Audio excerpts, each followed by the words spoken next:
Kali ini Babau kembali lagi dengan sebuah film penting yang bukan sekedar drama, tapi sebuah sejarah yang diangkat dari kisah nyata. Judulnya Palestine 36, menceritakan titik awal di mana luka Palestina dimulai. Dan perlu kamu tahu, film ini diproduksi oleh PH-PH besar seperti BFI, BBC Film, dan Doha Film Institute. Bahkan pengambilan videonya pun diambil dari lokasi asli di tepi barat West Bank dan kemudian berpindah ke Yordania Utara demi mendapat nuansa keasliannya. Sekarang saya akan menceritakannya dengan super teliti agar kita bisa sama-sama mengerti bagaimana awal mula luka Palestina tercipta dan apa penyebab awalnya. Fokuslah kalian semua dan simak kisah nyata ini.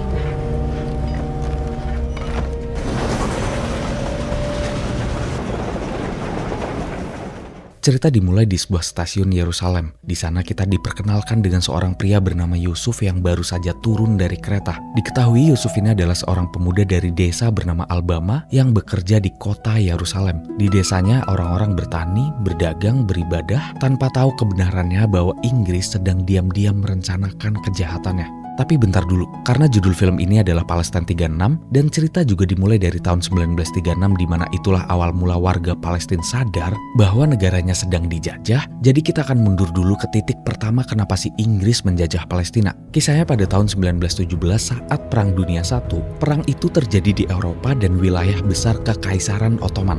Untuk yang nggak tahu, Kekaisaran Ottoman itu dulunya kerajaan besar di mana sekarang udah terpecah belah menjadi negara-negara seperti Turki, Irak dan sebagainya, termasuk Palestina. Tapi karena pada Perang Dunia Pertama Kekaisaran Ottoman kalah oleh Inggris, akhirnya Inggris punya kuasa penuh ke wilayah-wilayah Kekaisaran Ottoman itu dan salah satunya Palestina. Dan karena kemenangan Inggris itu adalah hasil bantuan-bantuan orang-orang Yahudi atau dengan kata lain kaum-kaum Yahudi yang kaya-kaya mendukung Inggris secara finansial, akhirnya Inggris mengeluarkan surat bernama Deklarasi Balfour. Surat itu isinya adalah sebuah janji bahwa Palestina akan menjadi tanah air nasional bagi Yahudi. Waktu itu Israel belum ada kayak sekarang. Warga-warga Palestina juga belum sadar bahwa negaranya dijajah, soalnya perang dunianya bukan di wilayah Palestina itu. Dan sejak saat itulah orang-orang Inggris mulai migrasi ke Palestina sebagai penduduk dengan perlindungan hukum Inggris. Singkat ceritanya barulah pada tahun 1936 luka Palestina resmi dimulai. Dan luka itu akan kita saksikan bersama melalui film ini dan pria bernama Yusuf inilah yang akan menuntun kita ke dalam ceritanya. Diketahui karena Yusuf ini bekerja di kota Yerusalem menjadi seorang supir untuk keluarga elit di sana, hal itu membuat dia harus bolak-balik naik kereta seminggu sekali untuk pulang ke desanya. Baru saja Yusuf pulang, di situ dia mendatangi sebuah acara di lapangan di mana banyak bendera Inggris bergelantungan lalu nampak di sana orang-orang dikumpulkan jadi satu. Di atas panggung, pejabat Inggris berdiri dan menjanjikan kedatangannya adalah tak lain tak bukan dengan niat mulia yang akan memajukan desa-desa di Palestina. Di tengah warga yang tak tahu apapun, pemerintah Inggris juga menjanjikan bahwa akan ada teknologi canggih, yaitu radio nasional yang manfaatnya akan baik untuk semua warga. Warga akan lebih damai dan lebih terkoneksi pada informasi. Mendengar itu, orang-orang desa yang gak tahu politik pun merasa bangga dan mempunyai harapan akan kemajuan. Radio broadcast in Palestine. A new page in history is written today. Those of you who are still awake.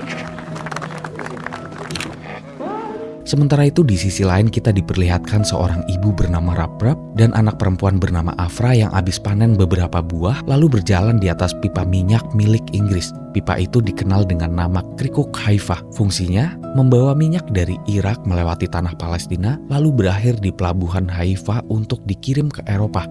إذا فتحنا الماسورة بالنص نقدر نشوف حيفا والعراق بنفس الوقت صح؟ يمكن. Di perjalanan nampak si Afra menanyakan pada ibunya kenapa banyak orang Yahudi, kenapa banyak orang Inggris yang datang ke desanya. ليش ما بنشرط للكومبانية وليش أجوا يعيشوا هون؟ بعرفش. يلا عالدار. Begitulah kehidupan para warga yang dijalani di desa itu, penuh ketidaktahuan, tanpa kecurigaan dan menerima hidup beriringan. Kembali lagi ke Yusuf, saat akan berangkat kerja ke kota, ternyata sang ayah melarangnya dikarenakan sang ayah mulai merasa janggal dengan datangnya kaum-kaum Yahudi yang mulai berperilaku seenaknya. Di situ si ayah meminta Yusuf untuk tetap tinggal bersamanya. Sementara itu di pesisir desa, beberapa warga desa melakukan pekerjaan sehari-harinya yaitu mengusung paket-paket yang dikirim Inggris melalui pelabuhan. Tak lama terlihat sebuah kelalaian kerja dari seorang warga di sana hingga paket tong dari Inggris terjatuh.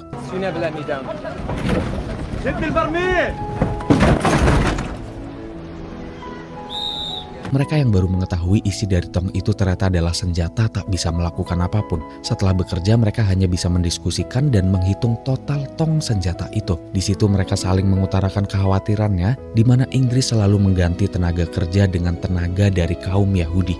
33 برميل ملانين سلاح قاعدين بيشغلوا كل العمال اليهود مكانكم شهر 4 مصانع طاحوا كل الشغيل الفلسطيني. Tak lama dari itu, disinilah semuanya mulai jelas. Saat pembagian bayaran, si Inggris membayar beberapa pekerja dengan tidak sesuai dengan pekerjaannya, tapi saat pekerja protes, dia malah dianiaya.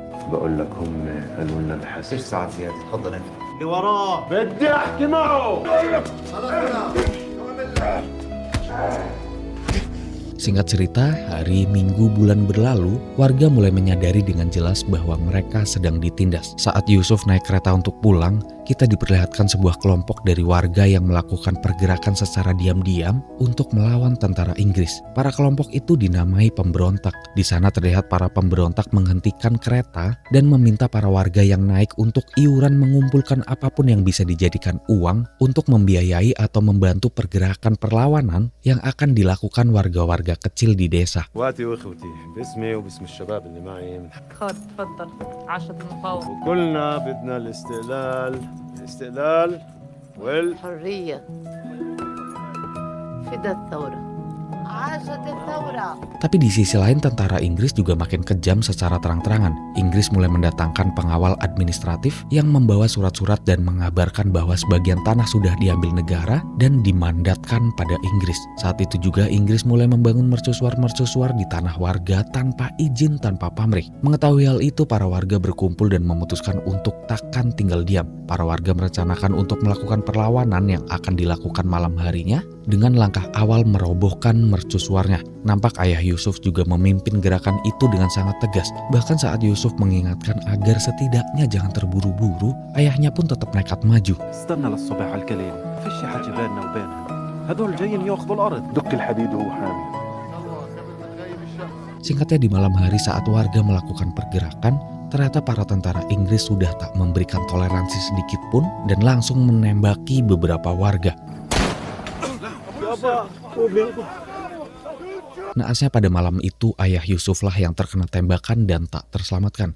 Singkatnya, di keesokan hari saat Yusuf dan adiknya melakukan pemakaman bersama warga di dekat rumah, para tentara Inggris datang ke rumah Yusuf untuk menginterogasi. Para tentara menanyakan siapa saja pasukan semalam dan meminta para warga jangan menyembunyikan senjata jika ingin tetap hidup. Di momen itu tentara Inggris sama sekali nggak basa-basi. Dia langsung menggeledah rumah Yusuf dan membuat keributan di sana hingga adik Yusuf marah karena pemakaman ayahnya tak dihargai sama sekali.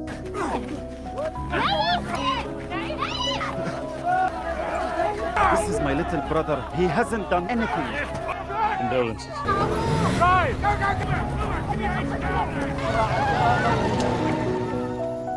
Tentara nggak mau dengar sama sekali dan tetap membawa adiknya ke penjara karena dianggap melawan pemerintahan.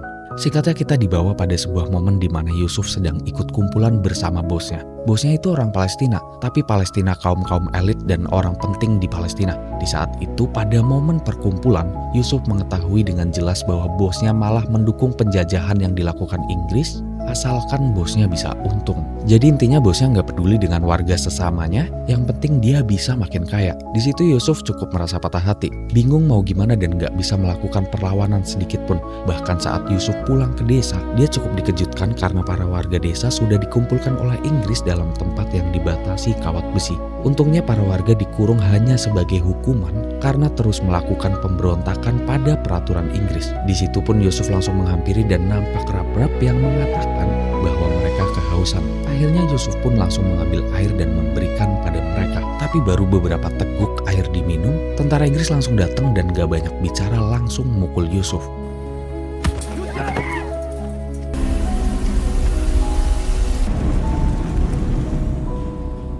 Singkatnya, kita dibawa maju beberapa bulan pada bulan Agustus 1936. Di sini kita diperlihatkan karena udah keterlaluannya si Inggris, si Yahudi, para warga sudah mulai jera dan lebih berani melakukan pemberontakan. Kini Yusuf pun sudah bergabung dengan kelompok pemberontak dan menyiapkan senjata. Tak hanya warga desa, bahkan istri dari bosnya Yusuf yang merupakan seorang penulis pun ingin turun ke jalan membantu para warga menyuarakan keadilan. Tak lama dari itu, gerakan demo pun langsung dilakukan oleh kaum-kaum wanita yang dipimpin oleh istri bosnya Yusuf. Dengan berteriak menuntut keadilan, akhirnya para wanita diberi kesempatan untuk berdialog dengan pimpinan militer dari Inggris. Tapi di situ isi dialognya bukan jawaban dari pemerintah, melainkan hanya sebuah peringatan. Di sana Inggris bilang, Inggris nggak bermaksud nyakitin siapapun. Semua tindakan militer dilakukan demi keamanan bersama. Dan kalau warga Palestina masih terus melawan, maka Inggris akan mengambil langkah yang lebih tegas. Akhirnya karena tak mendapat respon yang baik, para warga mulai mengusahakan apa yang mereka bisa. Dari si penulis yang mencoba membuat tulisan di koran agar para warga melakukan persatuan, tapi pabrik korannya malah dijegal. Para kelompok pemberontak juga berusaha, tapi nyatanya selalu kalah dalam aksi apapun.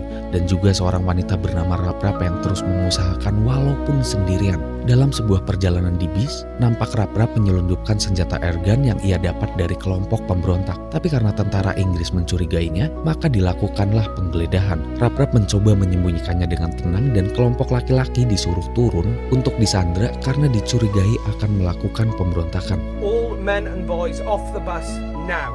Get your hands up.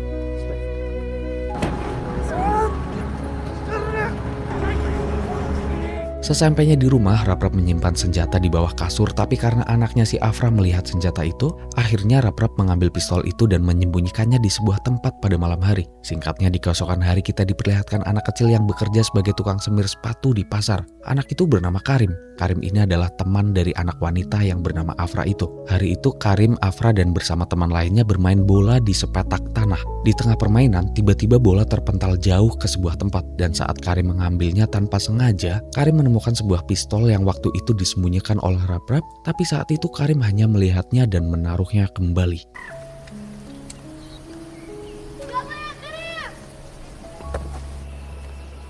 Berpindah lagi ke istri bosnya Yusuf, hari itu saat ia sedang menulis sebuah ajakan gerakan, datanglah Yusuf yang meminta tolong agar bosnya mau menggunakan koneksinya untuk membebaskan adiknya dari penjara. Tapi karena bosnya mengatakan ketidakmampuannya, Yusuf pun pergi dari sana. Setelah Yusuf pergi, ia membuka laci kerja suaminya. Dan disitulah ia cukup terkejut karena ia melihat tumpukan nota pembayaran dari kaum Zionis pada suaminya sendiri.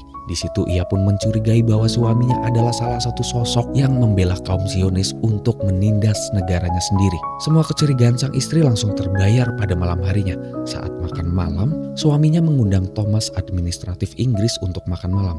Disitulah semuanya nampak jelas sejelas-jelasnya. Terdengar suara siaran radio dari saluran yang bernama Palestine Broadcasting Service. Radio itu mengumumkan bahwa Inggris telah resmi memberlakukan darurat militer. Pokoknya semuanya semakin ketat dan Inggris semakin menguasai. Pemimpin dan anggota pemberontak Palestina akan dihukum mati dan juga ancaman desa-desa yang membantu pemberontak akan dihukum. The establishment of the Jewish national hope, primary objective of Zionism.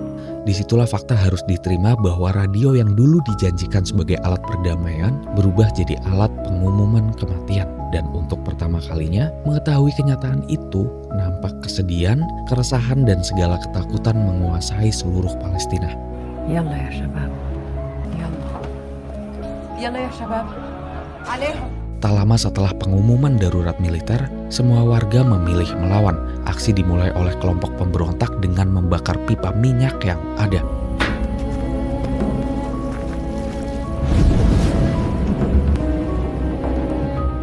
Kemudian di keesokan hari mereka merusak rel kereta sebagai bentuk perlawanan. Dan warga tak bersenjata yang bersatu berlari mengusir satu mobil tentara.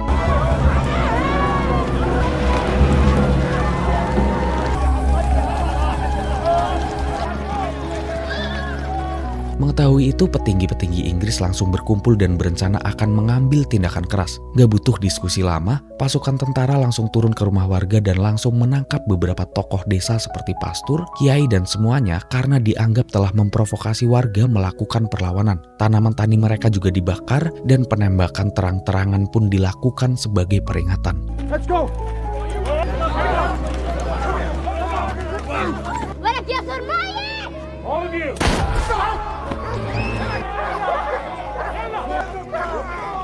Gak cuman itu, sebagai bentuk peringatan tegas, tentara juga menaruh sebuah bom di dalam rumah Raprap, sementara ayah dan ibunya masih ada di dalam rumah itu. Wait! Get her out of here! أشرف إلنا نموت شهداء.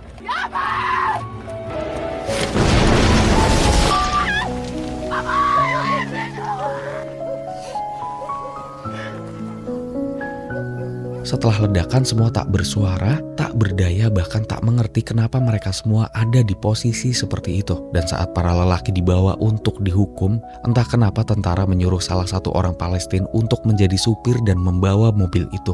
Akhirnya dengan bangsat bajingannya, tentara meledakkan mobil itu di hadapan warga, di hadapan anak kecil, di hadapan kumpulan warga. Drive!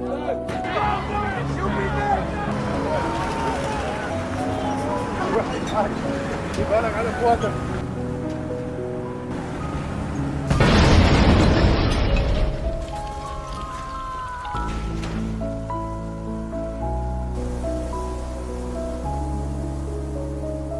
Di sisi lain nampak kelompok pemberontak yang mencoba melakukan perlawanan pada tentara Inggris. Tapi karena sedikitnya pasukan dan kalah persenjataan, satu persatu pun gugur termasuk Yusuf.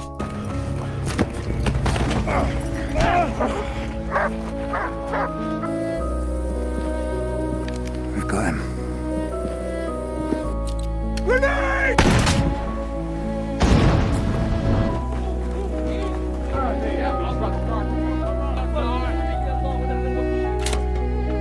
Hari itu pun berakhir dengan malam di mana semua pemukiman dibakar lalu ditinggalkan. Dan pada keesokan harinya, Kasim, si anak kecil yang melihat kekejaman-kekejaman itu, memilih pergi ke sebuah bangunan kota di mana disitulah banyak tentara Inggris bangsat berjaga. Di sana dengan penuh dendam dia nekat membawa pistol yang ia temukan pas main bola dan melakukan hal ini.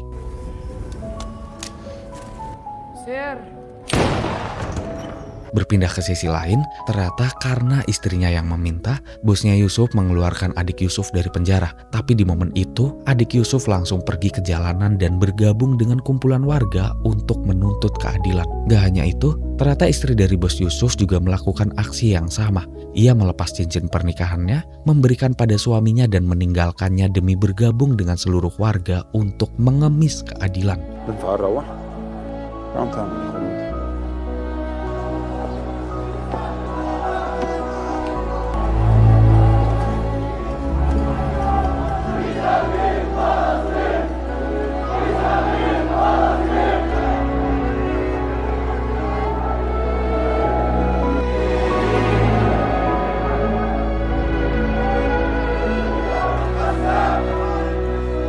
Dan begitulah segala perjuangan yang nampak sia-sia dilakukan. Film ini menyampaikan beberapa sudut pandang penderitaan yang luar biasa. Mulai dari Yusuf yang harus kehilangan ayahnya, bahkan kehilangan nyawanya sendiri. Raprap yang kehilangan ayahnya di depan mata, kehilangan masa depannya, kehilangan anaknya. Kasim yang memperlihatkan satu perlawanan terbaiknya di tengah warga yang telah kehilangan desanya.